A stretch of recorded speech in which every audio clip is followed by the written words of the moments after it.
یعنی کہ اللہ پاک ایسے انسان کی نماز کو اپنی بارگاہ میں قبول نہیں کرتا۔ یاد رکھیں، جس شخص سے اس کے والدین ناراض ہوتے ہیں تو ایسے انسان سے اللہ اور اللہ کے رسول بھی ناراض ہوتے ہیں۔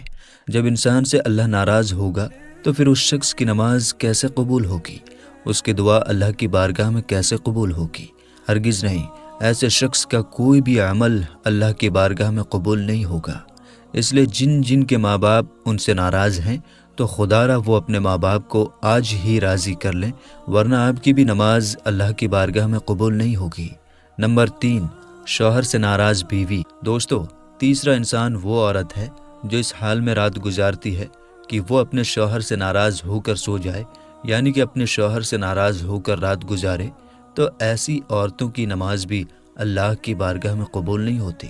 آج کل دیکھنے میں آتا ہے کہ میاں بیوی چھوٹی چھوٹی باتوں پر ناراض ہو جاتے ہیں اور کئی سالوں تک آپس میں ناراض رہتے ہیں۔ کئی بار تو ان کی ناراضگی طلاق تک بھی پہنچ جاتی ہے۔ تو ایسی عورتوں کے بارے میں فرمایا گیا کہ اگر کوئی عورت اپنے شوہر سے ناراض ہو کر رات گزارے تو ایسی عورت پر اللہ کے فرشتے رات بھر لعنت کرتے رہتے ہیں، اور ایسی عورتوں کی نماز اللہ کی بارگاہ میں قبول نہیں ہوتی، اور اس کے ساتھ ہی ایسے شوہر کی نماز بھی اللہ کی بارگاہ میں قبول نہیں ہوتی جو اپنی بیوی پر ظلم کرتا ہے، جو اس کو رلاتا ہے۔ اللہ پاک ایسے انسان کی نماز بھی اپنی بارگاہ میں قبول نہیں فرمائے گا۔ ایک مرتبہ مدینہ شہر میں ایک شخص غریبی سے تنگ آ کر اپنی بیوی کو مار رہا تھا۔ بیوی زور زور سے رو رہی تھی۔ تبھی وہاں سے حضرت علی کا گزر ہوا۔ آپ نے جیسے ہی عورت کی رونے کی آواز سنی تو آپ اس گھر کے دروازے پر پہنچے۔ آپ نے دیکھا کہ ایک شخص اپنی بیوی کو مار رہا ہے۔ حضرت علی نے پوچھا، اے شخص، یہ تو کیا کر رہا ہے؟ تو وہ شخص کہنے لگا، یا حضرت علی، جب سے یہ کمبخت میرے گھر میں آئی ہے تب سے میرے گھر میں امیری کا جنازہ نکل گیا ہے، غربت عروج پر آ گئی ہے۔ جب سے یہ میری نکاح میں آئی ہے تب سے میں تو غریب ہو گیا ہوں۔ تو یہ سن کر حضرت علی نے فرمایا، اے شخص، یاد رکھنا، انسان کے خود کے اپنے کچھ ایسے گناہ ہوتے ہیں جو اللہ کو بہت ناپسند ہوتے ہیں، انہی کی وجہ سے پھر اللہ ایسے شخص کے گھر میں غربت بھیج دیتا ہے۔ انہی میں سے ایک کام ہے بیوی پر ظلم کرنا، یعنی کہ بیوی کو مارنا پیٹنا۔ اے شخص، جو اپنی بیوی پر ظلم کرتا ہے اس کے گھر سے برکت اس طرح سے ختم ہو جاتی ہے جس طرح سے آگ لکڑی کو کھا جاتی ہے، اور یاد رکھنا ایسے شخص کا کوئی بھی عمل اللہ کی بارگاہ میں نہیں پہنچتا جو اپنی بیوی کو رلاتا ہے۔ نمبر 4، دکھاوے کی نماز۔ دوستو، چوتھا انسان وہ ہے جو صرف دکھاوے کے لیے نماز پڑھتا ہے، یعنی کہ ایسا انسان جو اللہ کی رضا کے لیے نماز نہیں پڑھتا، صرف دکھاوے کے لیے نماز پڑھتا ہے، تو ایسے شخص کی نماز بھی اللہ کی بارگاہ میں قبول نہیں ہوتی۔ اس کے علاوہ یہ بھی فرمایا گیا کہ جو شخص نماز پڑھنے سے پہلے وضو نہیں کرتا یا پھر وضو صحیح طریقے سے یعنی کہ اچھی طرح سے نہیں کرتا تو ایسے شخص کی نماز بھی اللہ کی بارگاہ میں نہیں پہنچتی، تو ایسے شخص کی نماز بھی اس کے منہ پر مار دی جاتی ہے۔ اس لیے آپ نماز صرف اللہ کی رضا کے لیے پڑھیں، دکھاوے کے لیے نہیں، اور نماز پڑھنے سے پہلے اچھی طرح سے وضو بھی کر لیں، اس کے بعد ہی آپ نماز پڑھیں۔ انشاءاللہ پھر آپ کی نماز بھی اللہ کی بارگاہ میں قبول ہوگی اور آپ کی ہر دعا بھی اللہ قبول فرمائے گا۔ نمبر 5، سود خور کی نماز۔ دوستو، 5واں انسان ہے سود خور، یعنی کہ بیاج کے پیسے کھانے والا۔ یاد رکھیں، جو انسان صبح شام سود کے پیسے کھاتا ہے، بیاج کے پیسوں سے اس کے پیٹ میں کھانا جاتا ہے، تو ایسے شخص کے بارے میں بھی فرمایا گیا کہ جو شخص سود کے پیسے کھاتا ہے، ایسے شخص کی نماز کو بھی اللہ اس کے منہ پر مار دیتا ہے، یعنی کہ ایسے شخص کی نماز بھی اللہ کی بارگاہ میں قبول نہیں ہوتی۔ آپ کو معلوم ہے کہ سود تو ویسے ہی حرام ہے، اور حرام کھانے والے شخص کی نماز اللہ کی بارگاہ میں کبھی قبول نہیں ہوتی۔ اس کے علاوہ دوستو، ابن ماجہ کی حدیث میں حضرت ابن عباس رضی اللہ تعالی عنہ سے روایت ہے کہ مسجد کے ایسے امام کی نماز بھی اللہ کی بارگاہ میں قبول نہیں ہوتی جو مجرم ہوتا ہے، جو شریعت کے خلاف کام کرتا ہے، یعنی کہ وہ طرح طرح کے غلط کام کرتا ہے جس کی وجہ سے لوگ اس امام کو ناپسند کرتے ہوں، تو پھر ایسے امام کی نماز بھی اس کے منہ پر مار دی جاتی ہے، یعنی کہ مسجد کے ایسے امام کی نماز بھی اللہ کی بارگاہ میں قبول نہیں ہوتی۔ دوستو، آج ایسے بہت سے لوگ ہیں جو مسجد کے امام تو ہوتے ہیں لیکن وہ شریعت کے خلاف کام کرتے ہیں، اور پھر جب انہیں امامت سے ہٹا دیا جائے تو پھر وہ فتنے فساد پیدا کر دیتے ہیں۔ لیکن اگر کسی امام کے اندر واقعی میں کوئی خرابی نہیں ہے، صرف لوگ حسد اور جلن کی وجہ سے ان سے نفرت کرتے ہیں، اس سے دشمنی رکھتے ہیں، تو پھر ایسے امام کے لیے یہ مسئلہ نہیں ہوگا۔ تو میرے دوستو یاد رکھیں، یہ 5 لوگ ایسے ہیں جن کی نماز ان کے سروں کے اوپر سے بھی نہیں جاتی۔ ان لوگوں کی نماز کو دنیا میں ہی ان کے منہ پر مار دی جاتی ہے، یعنی کہ ان 5 لوگوں کی نماز اللہ کی بارگاہ میں نہیں پہنچتی، اور اللہ ان 5 لوگوں کی نماز قبول نہیں فرماتا۔ اب آپ سوچئے کہ جب ان کی نماز قبول نہیں ہوگی تو پھر اللہ ان کی دعا کو کیسے قبول کرے گا؟ اس لیے اگر آپ لوگوں کے اندر ان 5 بری عادتوں میں سے کوئی ایک بھی بری عادت موجود ہے تو آپ آج ہی سے اللہ سے سچے دل سے توبہ کر لیں اور اپنی اس عادت میں سدھار کر لیں، ورنہ آپ کی عبادت اللہ کی بارگاہ میں قبول نہیں ہوگی۔ ایک مرتبہ اللہ کے پیارے نبی حضرت محمد صلی اللہ تعالیٰ علیہ وسلم سے صحابہ کرام نے پوچھا، یا رسول اللہ صلی اللہ تعالیٰ علیہ وسلم، ہمیں کیسے پتہ چلے گا کہ ہماری نماز اللہ کی بارگاہ میں قبول ہوئی ہے یا نہیں؟ تو یہ سن کر آپ صلی اللہ تعالیٰ علیہ وسلم نے فرمایا کہ جب ایک نماز پڑھ کر اگلی نماز کو پڑھنے کا آپ کا دل کرے تو سمجھ جانا کہ آپ کی پچھلی نماز اللہ کی بارگاہ میں قبول ہو گئی ہے۔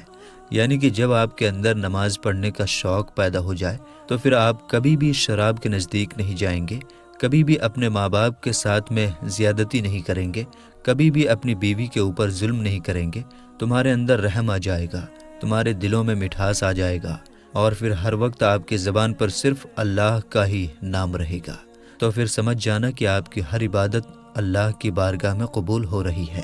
دوستوں ویڈیو دیکھنے سے تو بہت اچھا نالج ملا ہے، جس میں یہ دکھایا گیا تھا کہ اللہ کو 5 لوگ کون سے ہیں جو نماز پڑھتے ہیں اللہ کو جو قبول نہیں ہوتے ہیں، وہ اچھا بیورن دیا گیا اس میں، کہ جیسے کہ سب سے پہلے جو شراب پیتا ہے یا پھر اپنے ماں باپ کو تنگ کرتے ہیں، دکھی کرتے ہیں، ان کو رلاتے ہیں، اور تیسرا جو اپنے پتنی کو دکھی کرتا ہے، پتنی سے ناراض ہوتی ہے تو وہ بھی ان کا نماز جو ہے اللہ دونوں کی نماز بھی دونوں کی نماز اللہ قبول نہیں کرتے۔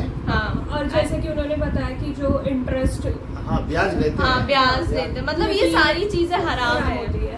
یہ ساری چیزیں مطلب ہم نے اتنی ساری اسلامک ویڈیو دیکھ لی تو اب ہمیں اتنا تو آئیڈیا ہو گیا کہ کون کون سی چیزیں اسلام میں حرام ہیں۔ جیسے انہوں نے اس ویڈیو میں بھی بتایا کہ مطلب شراب پینا بھی حرام ہے، پھر جو لاسٹ کا پوائنٹ بتایا انہوں نے کہ انٹرسٹ وغیرہ، آپ نماز پڑھتے جب نماز پڑھتے ہو اس سے پہلے ہاتھ پورا اچھے سے دھونا، اگر آپ وہ بھی نہیں کر رہے ہو تو اس سے بھی پھر آپ کی نماز جو ہے وہ قبول نہیں ہوگی۔